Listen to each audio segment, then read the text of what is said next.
Welcome back to capital stand.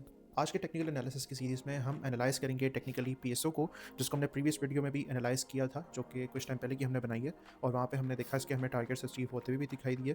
अब हम देखते हैं कि आने वाले टाइम में पीएसओ कैसा बिहेव कर सकता है। इसको हम इस टाइम जो एनालिसिस करेंगे वो एक हायर टाइम फ्रेम के मुकाबले में एक हम लोअर टाइम फ्रेम की तरफ से भी देखने की कोशिश करेंगे, ताकि हमारे पास इंटरडे लेवल्स भी निकल सकें। जैसा कि हमने देखा कि आज इंडेक्स ने जो है वो करेक्शन ली है, और ये करेक्शन जो है वो बहुत जो यानी कि मेजॉरिटी ऑफ स्टॉक्स हैं जिनका इंडेक्स में काफ़ी हद तक पोर्शन है या जो स्टेक है वो उसके अंदर हमें ये दिखाई दी।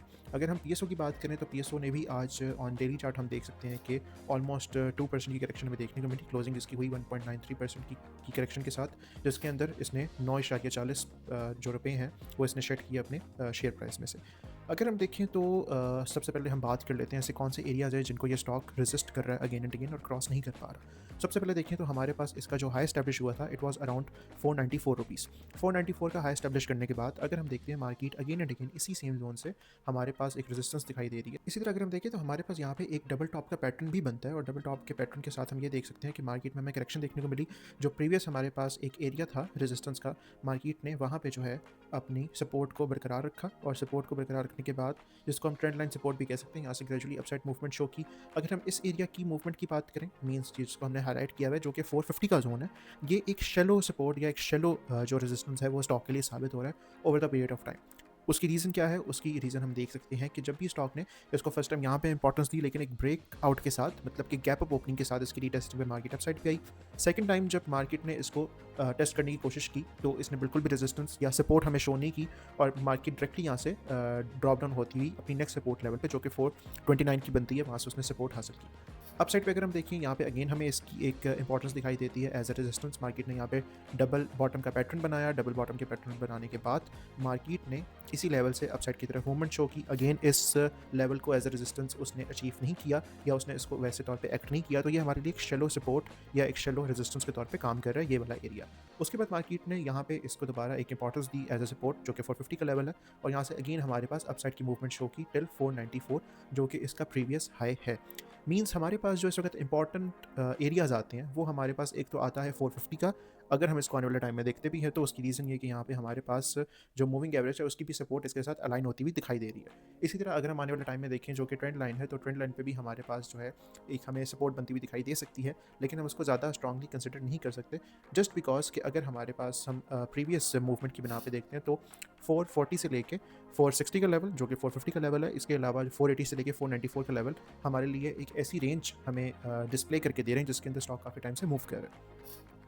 अब हम देखते हैं आने वाले टाइम में कि पॉसिबिलिटीज़ क्या हो सकती हैं। इसके लिए हम चलते हैं 1H टाइम फ्रेम के अंदर, और यहाँ से इन एनोटेशंस को क्लियर करते हैं ताकि हमें ईजिली तौर पे और आइडिया हो सके कि आने वाले टाइम में पीएसओ किन लेवल्स को अचीव कर सकता है, अपसाइड की तरफ या डाउन साइड की तरफ। अगर हम बात करते हैं 1H पे स्टॉक की मूवमेंट की, तो हम इजीली देख सकते हैं। यहाँ से मैं आपको शो भी जो है वो कर देता हूँ कि इनके नंबर्स जो है वो क्या है। जैसे कि हमारे पास EMAs हैं 50, 100 और 200 की। सो यहाँ पे हम देख सकते हैं कि पहले हमारे पास 50 की जो है वो एक जो मूविंग एवरेज है वो हमारे पास अवेलेबल है, जिसके नीचे स्टॉक ने इनफैक्ट जो है वो क्लोजिंग दी है। So on shorter time frame हमारे पास ये एरिया एक सपोर्ट का हो सकता है, जिसको हम ब्लू लाइन से हाईलाइट कर देते हैं। यहाँ पे हमारे पास जो 100 की मूविंग एवरेज है, मींस 100 की जो EMA है वहाँ की भी सपोर्ट हमें बनती हुई दिखाई दे रही है, और इसी लेवल से स्टॉक ने हल्की सी करेक्शन के बाद इसी लेवल से स्टॉक अपसाइड की तरफ मूव हुआ और अपनी रेजिस्टेंस को टेस्ट किया जो कि 494 की है। सो ये लेवल हमारे पास आता है 473 का। फर्दर अगर हम डाउन साइड की तरफ देखते हैं तो हमारे पास जो मेजर लेवल आ सकते हैं वो अगेन हमारे पास 450 से लेके 460 का एक ऐसा जोन है, ये 10 रुपीज़ का जोन, जहाँ से मार्केट हमें अपसाइड की तरफ जाती हुई दिखाई दे सकती है। अगर हम इसको थोड़ा सा सिनेरियो ए डिस्कस करें तो वो हमारे पास ये वाला सिनेरियो आता है। मार्केट यहाँ पे मूवमेंट शो करके अपसाइड की तरफ जा सकती है। ये हमारे पास हो गया सिनेरियो ए। अगर हम इसी को रिमूव करते हैं, सिनेरियो बी को डिस्कस करते हैं, डेट इज के स्टॉक फर्दर करेक्शन की तरफ आए, अगर तो इंडेक्स की भी साथ साथ करेक्शन हो रही है तो अपने इस जोन को टेस्ट कर सकता है जो कि 460 का बनता है, जिसमें ट्रेंड लाइन की सपोर्ट भी है, या अगर इससे नीचे क्लोजिंग देता है तो देन वो 450 को टेस्ट कर सकता है। देन एक अग्रेसिव अपसाइड की तरफ क्लोजिंग देना on daily time frame stock के लिए बहुत नेसेसरी है, जिसके बाद स्टॉक अपसाइड की तरफ आके अपनी प्रीवियस रेजिस्टेंस को टेस्ट कर सकता है। या अगर हम ये देख सकते हैं कि अगर तो in the recent time upside की तरफ अगर स्टॉक मूव करता है, देन यही रेजिस्टेंस जो कि 494 की है वो स्टॉक के लिए एज अ सपोर्ट एक्ट कर सकती है, एंड फर्दर स्टॉक जो है वो अपसाइड की मूवमेंट शो कर सकता है, जैसे कि यहाँ पे एंटिसिपेट किया गया। सो ये था हमारे पास आज का पीएसओ का टेक्निकल एनालिसिस, जिसको हमने डेली और 1 आवर के टाइम फ्रेम पे जिसको देखा, और हमने इसके आने वाले लेवल्स को डिस्कस किया कि ऐसे कौन से इंपॉर्टेंट लेवल्स हो सकते हैं जहाँ पे हमें स्टॉक की मूवमेंट दिखाई दे सकती है। So that's it for today, till the next video, अल्लाह हाफ़िज़।